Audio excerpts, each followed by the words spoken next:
Shalom, shalom. It's your brother Aklamak coming at you once again with another Tuesday teaching and Wednesday wisdom.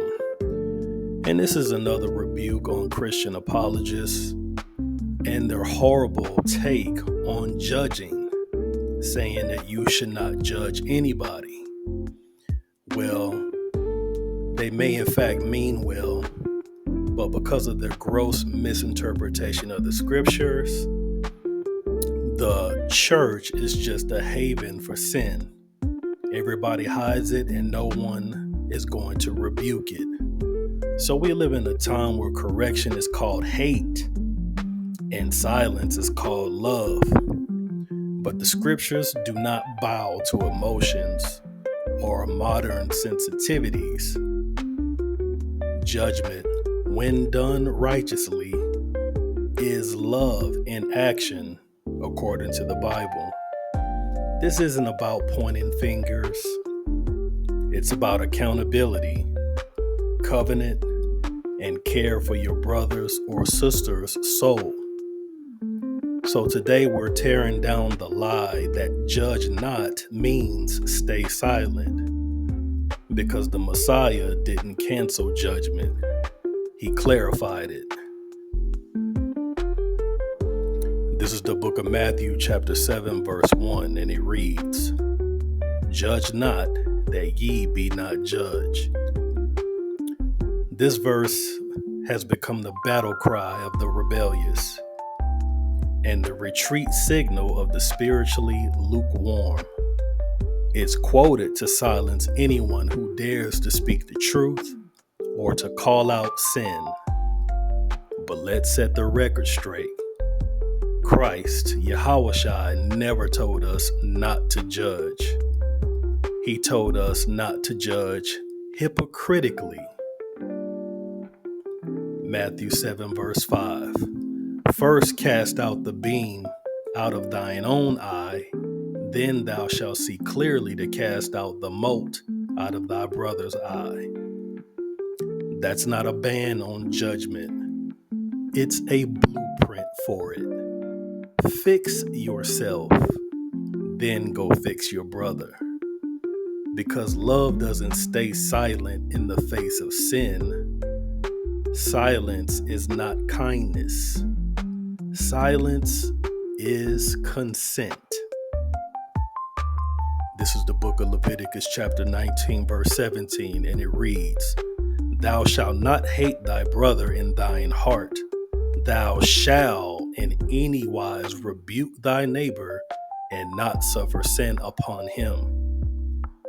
This is the exact love Yahushua commanded in Matthew 5, when he said to love thy neighbor. If you see your brother in sin and say nothing, then you don't love him. You hate him. You've handed him over to destruction and call it peace. You're more loyal to comfort than to covenant. You've chosen passivity over holiness, and your silence has made you complicit. And no, I'll just pray for him doesn't cut it. That's not what the scripture commands. You are commanded to check him on sight. Call him out. Remind him who we are. Remind him we're under divine orders to be holy. That's what being your brother's keeper is. Loving him enough to pull him from the fire. So some misquote James chapter 4, verses 11 and 12 to justify doing nothing. And it says, "Speak not evil of one another, or who art thou that judgest another?" But James was rebuking slander, not righteous correction. There is a difference between speaking evil and speaking truth. James was condemning malicious, lawless judgment, not spirit-led, scripture-rooted accountability.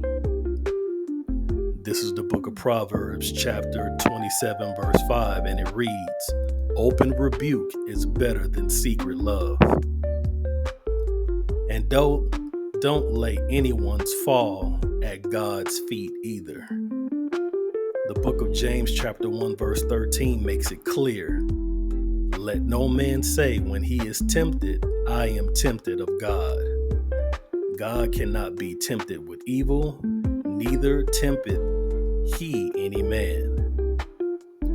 Sin is not God's plan. It's man's rebellion.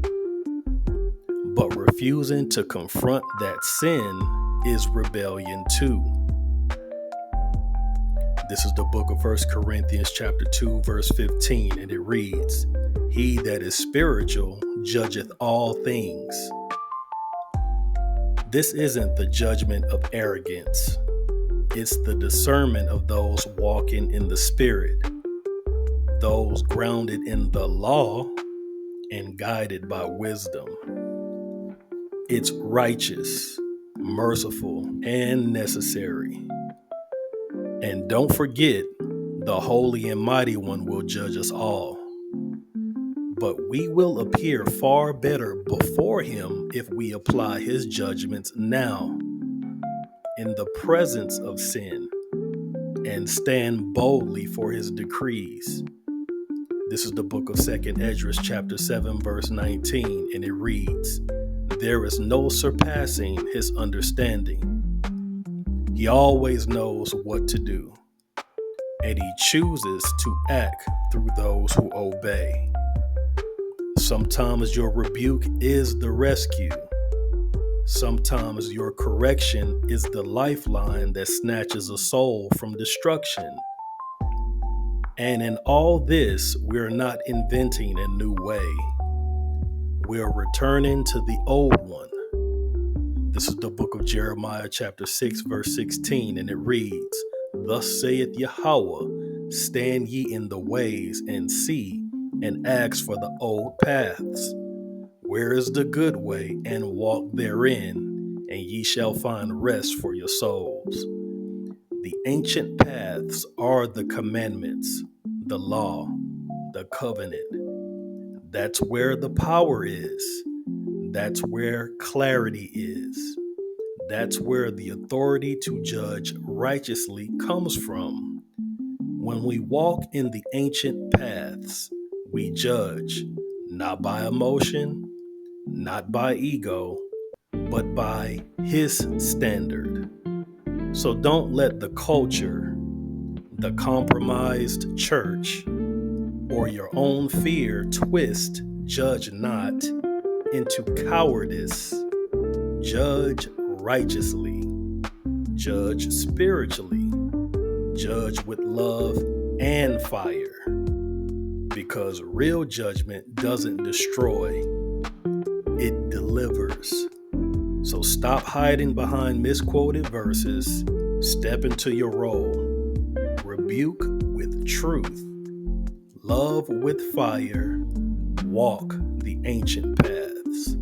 And with that, I hope you were edified, and Shalom.